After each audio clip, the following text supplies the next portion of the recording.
Hey everyone. So apparently we've reached July, and yeah, this is my 1 year anniversary of doing this new video trend. So let's celebrate. Let's not. There's no reason to. It's a stupid thing to celebrate. But anyway, yeah, I've watched a good amount of movies in July. So keep in mind this video will be pretty long because I've seen more movies this month than the previous months. That said, we might as well get started. I'll give my reviews, and they will be long, so if you can't stand it, then why even watch this? Well, why are you even here? So, let's do this. So, even though I was not a big fan of the second Matrix movie, I decided to watch the third one anyway. And lo and behold, I actually thought it was better. Obviously, it's nothing as great as the first Matrix movie, but in terms of the second film, which I was honestly not a fan of, I honestly found this movie to really work better. It's still not great. It definitely does still fall under some big issues. Like the CGI isn't really astounding, and there really just isn't much to it to make it work as well as the first Matrix did. But I will admit, the movie did actually do a fine job at kind of giving us a new story. Like, this time around, we do actually see some new cool stuff happen. It doesn't feel like it's just trying to go for the same gimmick that made the first movie successful. It definitely feels like it was trying to finish off this trilogy. And you know, I honestly think that this movie definitely did fine with what it is. It definitely was nothing that I could really get amazed with, but I was invested. I did actually admire sort of some of the things this movie had. Not everything was great, you know, CGI was a mess, but it still worked fine as a third film. And will I be watching the fourth one? Probably, but I don't know. I probably am not gonna like it. Not a lot of people do. Good old Jack Nicholson. Supposedly, this is one of his earliest movies. Easy Rider is a different kind of story than what it looked like it was promoting. Obviously, when I first heard about Easy Rider, I thought the idea was going to be about a bunch of badass bikers who would like to be badass and ride dirt bikes a lot or whatever. So it's a bunch of all that stuff. And granted, the movie is sort of essentially about a bunch of guys who ride motorcycles a lot. There actually is a lot to the story that's different. The main structure of the film is also mostly serving as a commentary of some things that were happening around the 60s, as this is coming out around the last year of the decade before the 70s. I guess I was supposedly trying to kind of talk about some real situations that people in the 60s had. I don't really know enough about these situations for me to follow this movie as much, but I am impressed with how different the story went for. Instead of it being like what I would predict, they actually did throw in a new rug that I was not at all expecting to see. So you gotta admire it. You gotta enjoy those movies that surprise you with a brand new story that you did not at all expect to see, considering that you already had predictions for the film. So yeah, Easy Rider definitely falls under that category in my opinion. But I also mostly just wanted to see it because I like to see how young Jack Nicholson can get, because, you know, he definitely is one actor who likes to age a lot. A little history film from the legendary Steven Spielberg. Amistad is the story of a Spanish ship that essentially crashed and caused all of its Cubans on the ship to become a big problem for the U.S. economy. That's sort of what it is. I'm honestly, this is one of those. I'm already good with history films that I watch after learning the thing in history class. Like I've done that with some history films. Kind of had to learn the stuff in my history class before watching it, so I can understand that stuff. But Amistad did do a fine job at explaining its story. I understand for the most part what it is. I guess kind of about these people suffering after the crash of the ship they were on. And yeah, mostly some economy issues here and there. But, you know, a lot of historians will probably say that I'm incorrect about that. But, you know, I'm not an A-plus student in class, so don't judge me. But anyway, this movie works pretty nicely. You know, you gotta admire, I do admire some of the historical accuracies the movie tries to portray, and do like how emotional and serious this movie can go through. I mean, that's just something Steven Spielberg's great at. The one thing I will admit kind of threw me off and kind of made the movie a little less than I predicted was with Matthew McConaughey. Now, don't get me wrong, he's a fine actor. He's done some good stuff. But in this movie, I just can't really imagine him as part of the setting. Like, every time he shows up with his costume and stuff, I don't really see him as part of this generation or when the movie is set. He just doesn't really fit in well with the setting. I feel like he's more doing a school play than actually portraying a real person in a real historical moment. So yeah, I just couldn't buy him that much. Then again, all the other performances I could buy. For Anthony Hopkins, for example, he provided a pretty great performance. There's also, of course, Morgan Freeman, who's always great.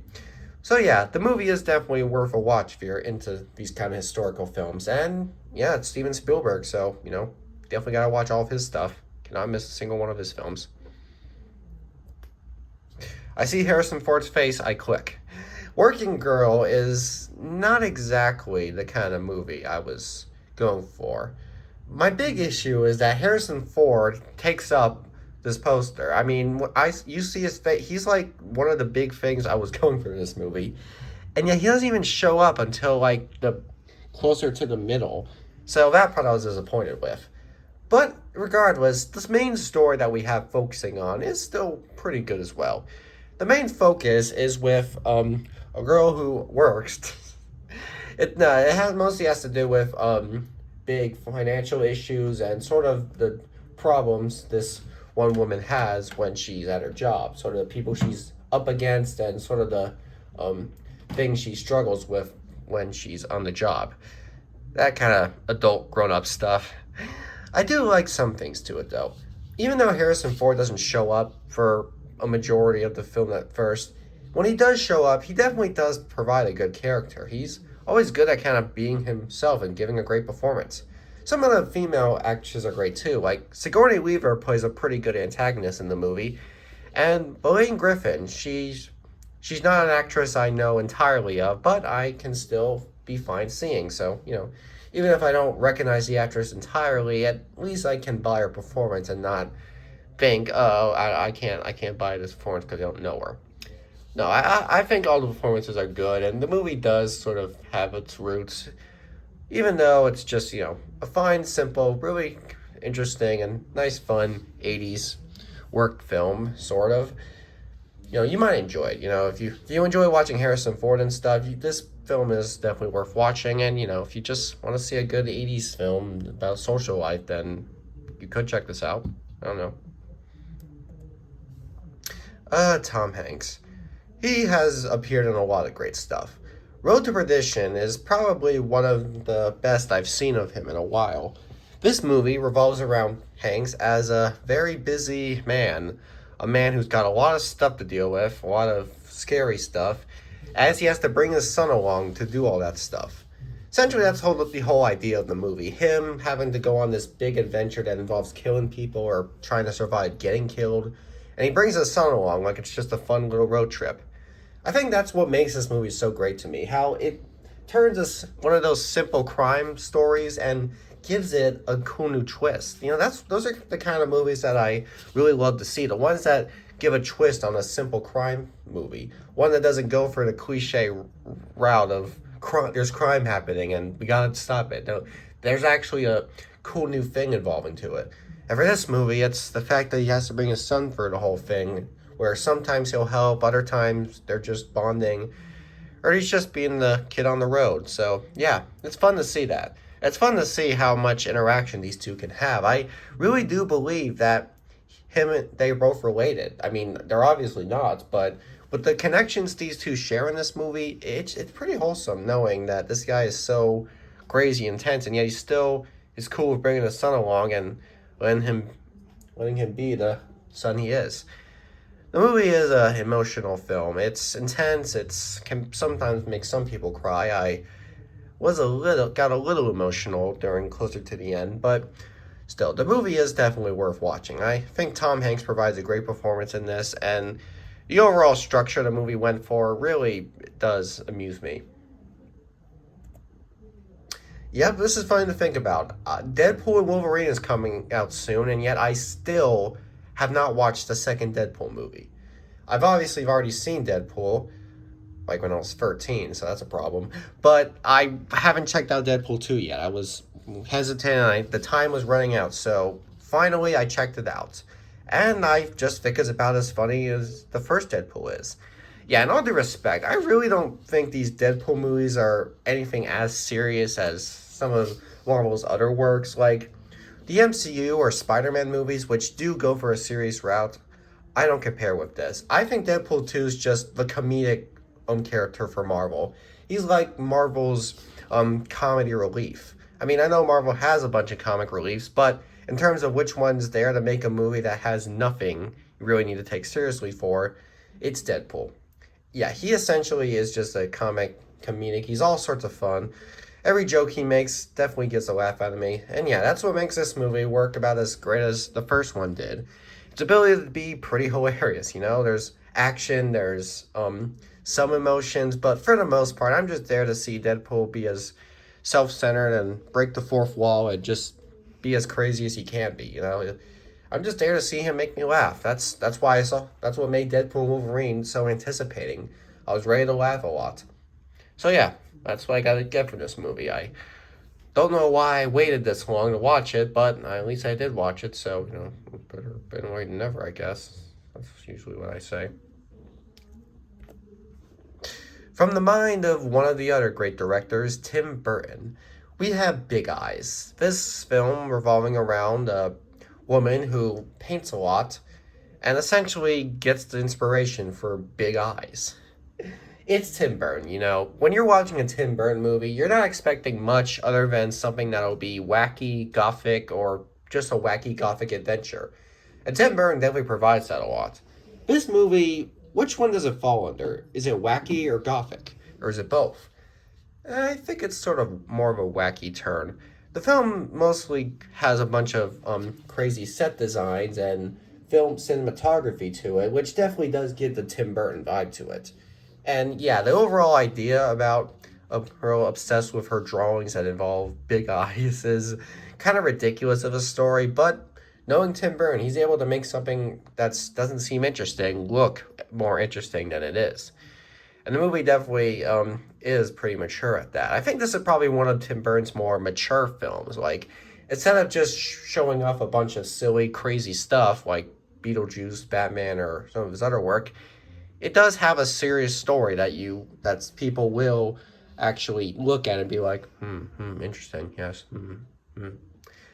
So yeah, that's what Big Eyes is. It's a Tim Burton movie that gives you that feeling. So I didn't think it was possible as a kid, but even he can do that. And, you know, I'm just there to see the cool styles he gives. So I'll give the movie that. You know, it works as a nice story, but if you just want to see how Tim Burton makes it, then go ahead, check out, see what kind of stuff he throws at us. It's been a while since I've watched a movie that I actually find pretty relatable. Waiting is honestly probably one of the most relatable comedies I've seen recently. I mostly was checking out this movie because it had young Ryan Reynolds in it. And I gotta admit, he does not age. I have to be honest, this is from 2005, and he looks about the same as he does now, I'm gonna be honest. But anyway, the main idea for the story, it mostly revolves around a bunch of guys working at this restaurant, and they essentially get annoyed by all the big issues that they deal with it at work. Honestly, I relate to it because I don't know how many of you know this. I made a post a while back showing that I have a job at a pizza restaurant. I'm a delivery driver of such. And it definitely is not the same job as this movie has, but a lot of the issues these guys deal with are pretty relatable issues that I have to put up with too. This movie portrays problems such as annoyed customers that you hate dealing with, big crowds that you're not ready for, newcomers who aren't totally not aware of how the people that work are and just how everything they do is supposed to be normal. It does a lot of stuff to be portrayed. It's just a fun, silly comedy. It's definitely one I could just find ridiculous since there's a lot of inappropriate stuff to it. I mean, you're going to hear Ryan Reynolds say a lot of dirty things in this movie. It's just the way Ryan Reynolds is. But for the most part, it's fun to see how silly it gets and just how relatable these people can be. Like all the silly nonsense they do or how they react to these situations, you can feel it because, to be honest, this movie, these people are not entirely far off from the people I work with. I mean, they're not on, obviously, the people I work with are much more sanitary than them, but, you know, when it comes to talking dirty at work, it's a lot more, happens a lot more than you think. And here's another comedy revolving around sort of a lifestyle at work. Barbershop, it's not really something that I'm supposed to relate to. I mean, I don't work at a barbershop, but honestly, I was expecting more. Instead of the movie kind of doing the idea, showing these guys getting annoyed by customers going into the barbershop, like, you know, that scene in Coming to America involving all this Eddie Murphy's in the shop, I thought maybe it was just going to be that, but in a longer runtime. And sort of is. But at the same time, this movie actually does try to throw in a story. We actually get a bunch of stories happening in this movie. Stuff like losing the bar, dealing with your girlfriend. It's a lot of issues kind of surrounding the main setting. We don't really get much of them interacting with customers they hate or anything like that. It's just mostly random shenanigans that they do that doesn't really have much to do with working there. I honestly, I was going to not care for this movie, but I think the one thing that did save it from being below mediocre is there is a lot of funny moments. Like this movie has some pretty funny moments from some of its people, like Ice Cube. He's funny in this movie. There's Anthony Anderson who provides some good laughs. And even Cedric the Entertainer has a few funny things to say. So yeah, I think most of the comedy in this movie was what saved it for me. I was not going to like this movie if the story that's all the story was going for, but because there were a lot of funny things that actually did make me laugh, I am gonna be able to give this movie more credit than my initial thoughts. It's not great. It really didn't astound me enough. Like I didn't really care much to how much was happening, but I did laugh a good amount. So I say that works as somewhat of a win.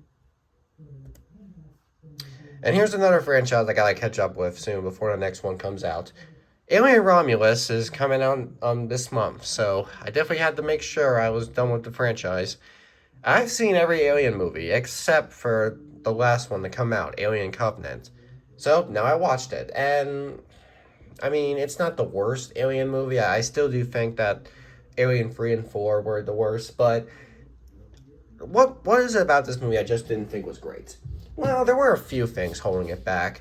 For one, the visuals were getting a little old. I mean, I don't hate them. They didn't look bad in this movie, but they looked pretty generic. They didn't really seem to do much to feel more epic, give it a more epic look than the previous Alien movies. Like, I'm not expecting this movie to be astounding and a huge landmark in science fiction horror, but I just was expecting the effects to be a little more advanced than how they were in the previous Alien movies. And instead, they just feel kind of watered down, not as impressive as I wanted. I also feel that the story where we went with doesn't really do that much like to be new and exciting.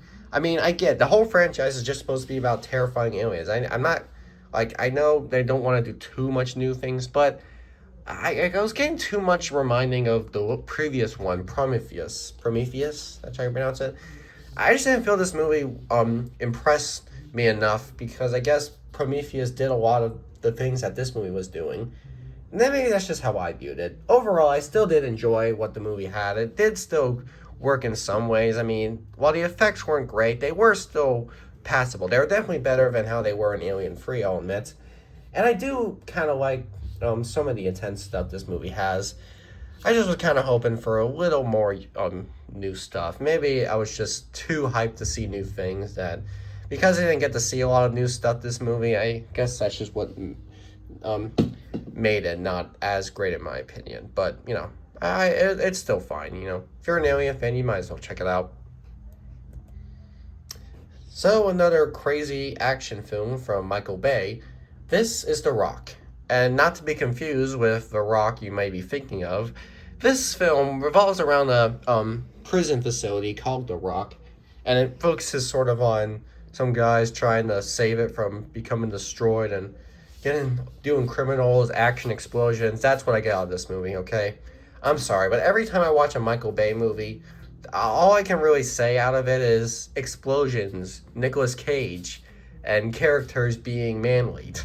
Because that's what Michael Bay is. He likes manliness and explosions and hot women. And you'll get that in this movie. I mean, even though that is a lot of what the movie has, at least it's portrayed good. Many people say this is the best film Michael Bay directed, and I can totally get that because, yeah, there is a lot of stuff this movie has that I can follow. It doesn't just jam all that stuff in without any real reason.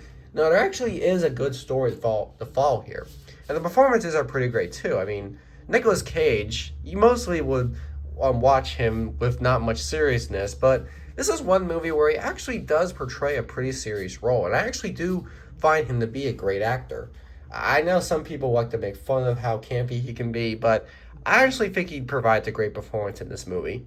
There's also, of course, Sean Connery, who's a lot of fun for this film.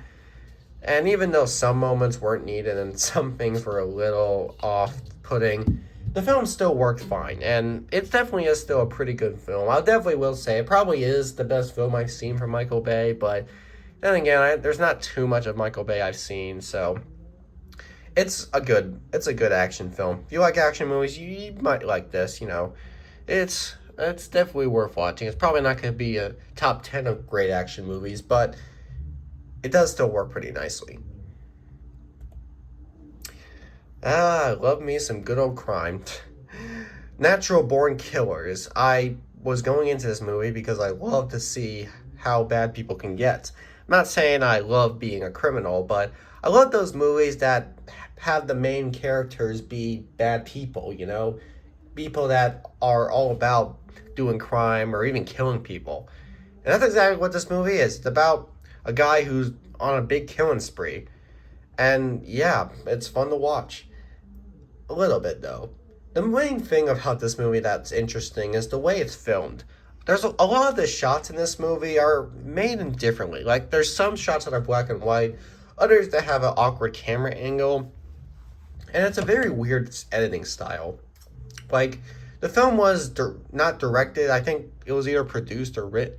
I forgot which one of the other roles it was, but Quentin Tarantino did some in this movie. He didn't direct it, but he did have a big part in it, so I honestly was focusing on what he went for it. And yeah, I feel like most of that, the way it's edited, kind of was what he was thinking for. So yeah, the editing may be a little trippy to those watching this, but I do still like sort of what this movie has. It has exactly what it promises. Killers. I mean, like, I'm honestly just all for movies that have the main characters be bad, murderous people. Not that I prefer to watch movies of bad people and I love violence. I love watching people die. I'm not trying to say that. It's just a fun new thing, It's since we've all gotten so used to our main characters being someone we want to root for. I just enjoy the kind of movies that give us main characters we had to watch be so ridiculously bad. But it's still enjoyable too. Like, not bad as in we find them super unlikable, we hate them, but like bad as in we find the things they do to be bad, but we still get a good time out of watching it. And that's what this movie is. It falls under that category. So it's mostly the editing that this movie has that kind of takes it away from being anything better, but it's still a fun film to watch.